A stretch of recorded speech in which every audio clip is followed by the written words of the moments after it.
ನಮಸ್ತೆ ಸ್ನೇಹಿತರೆ.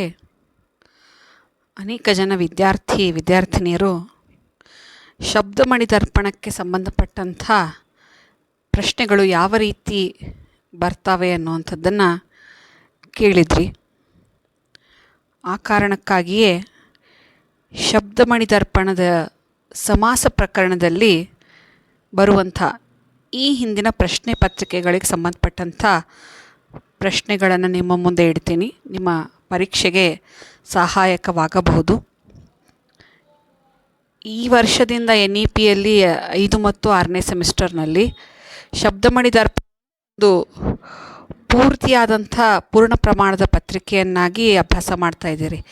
ಆದರೆ ಹಿಂದಿನ ವರ್ಷಗಳಲ್ಲಿ ರಾಣಿ ಚೆನ್ನಮ್ಮ ವಿಶ್ವವಿದ್ಯಾಲಯ ಬೆಳಗಾವಿಯಲ್ಲಿ ಭಾಷಾಶಾಸ್ತ್ರ ಮತ್ತು ಶಬ್ದಮಣಿ ದರ್ಪಣ ಎರಡನ್ನೂ ಸಹ ಅಭ್ಯಾಸ ಮಾಡಲಾಗ್ತಾ ಇತ್ತು. ಹೀಗಾಗಿ ಪ್ರಶ್ನೆಗಳ ಸಂಖ್ಯೆ ಕಡಿಮೆ ಇದ್ದರೂ ಸಹ ಪ್ರಶ್ನೆಗಳು ಯಾವ ರೀತಿ ಬಂದಿರಬಹುದು ಅನ್ನುವಂಥದ್ದನ್ನು ನಾವಿಲ್ಲಿ ತಿಳ್ಕೊಬಹುದು. ಪ್ರಶ್ನೆಗಳು ಹೇಗಿವೆ ಅನ್ನುವಂಥದ್ದನ್ನು ನೋಡೋಣ. ಪ್ರಬಂಧ ಮಾದರಿ ಪ್ರಶ್ನೆಗಳು. ಮೊದಲನೇ ಪ್ರಶ್ನೆ, ಸಮಾಸ ಎಂದರೇನು? ಸಂಸ್ಕೃತದ ಷಟ್ ಸಮಾಸಗಳನ್ನು ವಿವರಿಸಿ ಅಂತ ಇದೆ. ಇದು 2019 ಪ್ರಶ್ನೆ ಪತ್ರಿಕೆಯಲ್ಲಿ ಬಂದಂಥ ಒಂದು ಪ್ರಬಂಧ ಮಾದರಿ ಪ್ರಶ್ನೆ, ಸುಮಾರು 10 ಅಂಕಕ್ಕೆ ಇದ್ದಂಥದ್ದು. ಎರಡನೇ ಪ್ರಶ್ನೆ, ಸಮಾಸ ಎಂದರೇನು? ಸಂಸ್ಕೃತದ ಷಟ್ ಸಮಾಸಗಳನ್ನು ಉದಾಹರಣೆಯೊಂದಿಗೆ ವಿವರಿಸಿ ಅಂತ ಪ್ರಶ್ನೆ ಇದೆ. ಇದು 2021ರಲ್ಲಿ ಬಂದಂಥ ಪ್ರಶ್ನೆ ಪತ್ರಿಕೆಯಲ್ಲಿರುವಂಥ ಪ್ರಶ್ನೆ. ಎರಡೂ ಪ್ರಶ್ನೆಗಳು ಹೆಚ್ಚು ಕಡಿಮೆ ಒಂದೇ, ಆದರೆ ಇಲ್ಲಿ ಉದಾಹರಣೆಗಳೊಂದಿಗೆ ವಿವರಿಸಿ ಅಂತ ಇದೆ. ಮೊದಲನೇ ಪ್ರಶ್ನೆ ಸಂಸ್ಕೃತದ ಷಟ್ ಸಮಾಸಗಳನ್ನು ವಿವರಿಸಿ ಅಂದಾಗಲೂ ಸಹ ನಾವು ಉದಾಹರಣೆಯೊಂದಿಗೆ ವಿವರಿಸಬೇಕು. ಅಂದಾಗ ಮಾತ್ರ ಆ ವಿವರಣೆ ಪೂರ್ತಿ ಆಗ್ತದೆ. ಹೀಗಾಗಿ ಮೊದಲನೇ ಮತ್ತು ಎರಡನೇ ಪ್ರಶ್ನೆ ಹೆಚ್ಚು ಕಡಿಮೆ ಎರಡೂ ಸಹ ಏನು ಅಂದರೆ ಒಂದೇ. ನೀವು ಉದಾಹರಣೆ ಸಹಿತ ವಿವರಿಸಿ ಅಂತ ಹೇಳಿದ್ರೂ ಉದಾಹರಣೆಗಳೊಂದಿಗೆ ಬರೀಬೇಕು. ಒಂದು ವೇಳೆ ಕೇವಲ ನೇರವಾಗಿ ಸಂಸ್ಕೃತ ಷಟ್ ಸಮಾಸಗಳನ್ನು ವಿವರಿಸಿ ಅಂತ ಅಂದಾಗಲೂ ಉದಾಹರಣೆ ಸಹಿತವೇ ಬರೀಬೇಕು. ಅಂದಾಗ ಮಾತ್ರ ನಿಮಗೆ ಅಲ್ಲಿ ಅಂಕಗಳು ಲಭ್ಯ ಆಗ್ತದೆ. ತದನಂತರ ಮೂರನೇ ಪ್ರಶ್ನೆ, ಸಮಾಸ ಎಂದರೇನು? ಕ್ರಿಯಾ ಸಮಾಸ ಮತ್ತು ಗಮಕ ಸಮಾಸಗಳ ಕುರಿತು ಬರೆಯಿರಿ. ಕ್ರಿಯಾ ಮತ್ತು ಗಮಕ ಸಮಾಸ ಎರಡು ಕನ್ನಡ ಸಮಾಸಗಳು ಅಂತ ಹೇಳ್ತೀವಿ. ಹೀಗಾಗಿ ನೇರವಾಗಿ ಕನ್ನಡ ಸಮಾಸಗಳನ್ನು ಕುರಿತು ಬರೆಯಿರಿ ಅಂತ ಹೇಳಿ ಅಲ್ಲಿ ಹೇಳಿರುವಂಥದ್ದನ್ನು ನೋಡ್ತೀವಿ. ಇದು 2023 ಪ್ರಶ್ನೆ ಪತ್ರಿಕೆಯಲ್ಲಿ ಬಂದಂಥ ಒಂದು ಪ್ರಶ್ನೆ ಅಂತ ಹೇಳ್ಬೋದು. ಈಗಾಗಲೇ ನಾನು ಹೇಳಿದ್ದೆ, ಶಬ್ದಮಣಿ ದರ್ಪಣ ಪೂರ್ತಿಯಾಗಿ ಈ ವರ್ಷದಿಂದ ಪೂರ್ಣ ಪ್ರಮಾಣದಲ್ಲಿ ಒಂದು ಪತ್ರಿಕೆಯಾಗಿ ಕಲಿತಾ ಇದ್ದೀರಿ.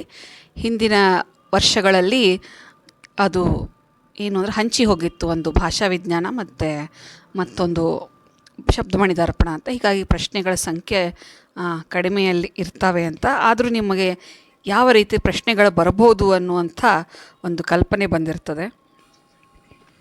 ಇನ್ನು ಟಿಪ್ಪಣಿಗಳಿಗೆ ಸಂಬಂಧಪಟ್ಟಂತೆ 5 ಅಂಕದ ಟಿಪ್ಪಣಿಗಳಿರ್ತವೆ. ಅಲ್ಲಿಗೆ ಕೇಳಿದ್ದು ಒಂದೇ ವರ್ಷದಲ್ಲೇ ಕೇಳಿದ್ದಾರೆ. ಅದನಂತರ ಬೇರೆ ಬೇರೆ ವರ್ಷಗಳಲ್ಲಿ ಬೇರೆ ಬೇರೆ ವಿಷಯದ ಮೇಲೆ ಟಿಪ್ಪಣಿಗಳನ್ನು ಕೇಳಿದ್ದಾರೆ.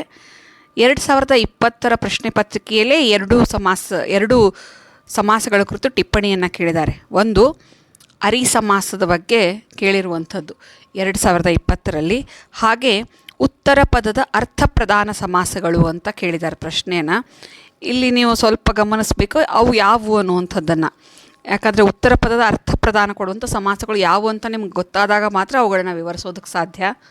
ಅಲ್ಲಿ ತತ್ಪುರುಷ ಸಮಾಸ, ಕರ್ಮಧಾರೆಯ ಸಮಾಸ, ದ್ವಿಗು ಸಮಾಸ, ಕ್ರಿಯಾ ಸಮಾಸ ಮತ್ತು ಗಮಕ ಸಮಾಸಗಳು ಅಂತ ಹೇಳ್ತೀವಿ.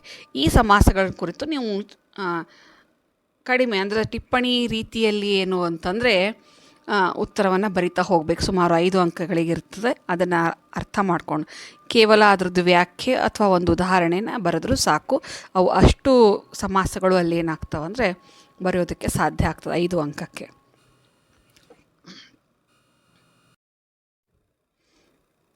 ಇನ್ನು 1 ಅಂಕದ ಪ್ರಶ್ನೆಗಳು. ಅರಿ ಸಮಾಸವೆಂದರೇನು? 2019ರಲ್ಲಿ ಬಂದಂಥ 1 ಅಂಕದ ಪ್ರಶ್ನೆ ಇದು. ಕನ್ನಡ ಮತ್ತು ಸಂಸ್ಕೃತ ಪದಗಳನ್ನು ಸೇರಿ ಸಮಾಸ ಮಾಡಬಾರ್ದು ಅಂತ ಹೇಳ್ತೀವಿ.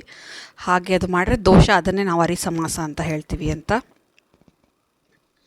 ನಂತರ 2020ರಲ್ಲಿ ದ್ವಂದ್ವ ಸಮಾಸಕ್ಕೆ ಒಂದು ಉದಾಹರಣೆ ಕೊಡಿರಿ ಅಂತ ಹೇಳಿದ್ದಾರೆ.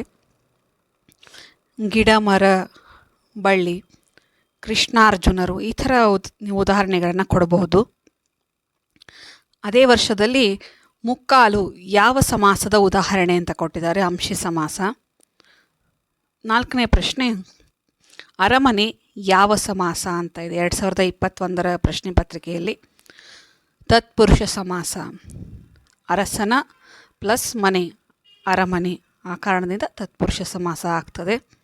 ಅಲ್ಲಿ ಷಷ್ಠಿ ವಿಭಕ್ತಿ ಪ್ರತ್ಯಯ ಬರುವಂಥದ್ದು.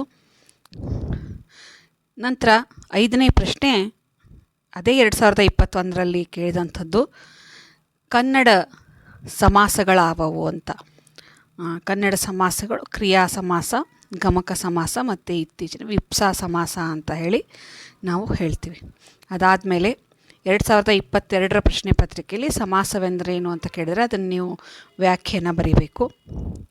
ಅದಾದ ನಂತರ 7ನೇ ಪ್ರಶ್ನೆ, ಆದಿಪದ ಪ್ರಧಾನ ಸಮಾಸ ಯಾವುದು? ಅಂದರೆ ಪೂರ್ವ ಪದದಲ್ಲಿರುವಂಥ ಪ್ರಧಾನ ಸಮಾಸ ಯಾವುದು ಅಂದರೆ ಅಂಶಿ ಸಮಾಸ ಅಂತ ಹೇಳ್ಬೋದು. ಈ ಥರನಾಗಿ ಸುಮಾರು 2019ರಿಂದ ಇತ್ತೀಚಿನ 23ರವರೆಗಿನ ಪ್ರಶ್ನೆ ಪತ್ರಿಕೆಯಲ್ಲಿ ಬಂದಂಥ ಪ್ರಶ್ನೆಗಳಿವು. ಪ್ರಬಂಧ, ಮಾದರಿ, ಟಿಪ್ಪಣಿ ಅಥವಾ ಒಂದು ವಾಕ್ಯ, ಇವ್ಯಾವೇ ಆಗಿರ್ಬೋದು ಪ್ರಶ್ನೆಗಳು. ಈ ರೀತಿ ಪ್ರಶ್ನೆಗಳು ಬರ್ತಾವೆ ಅನ್ನುವಂಥ ಕಲ್ಪನೆ ನಿಮಗಿರಲಿ. ಇಷ್ಟೇ ಪ್ರಶ್ನೆಗಳು ನಿಮ್ಮ ಓದಿಗೆ ಸಹಾಯ ಆಗ್ತದೆ ಅನ್ನುವಂಥ ಕಾರಣಕ್ಕೆ ಈ ವಿಡಿಯೋವನ್ನು ಮಾಡಿದ್ದೀನಿ. ಧನ್ಯವಾದಗಳು.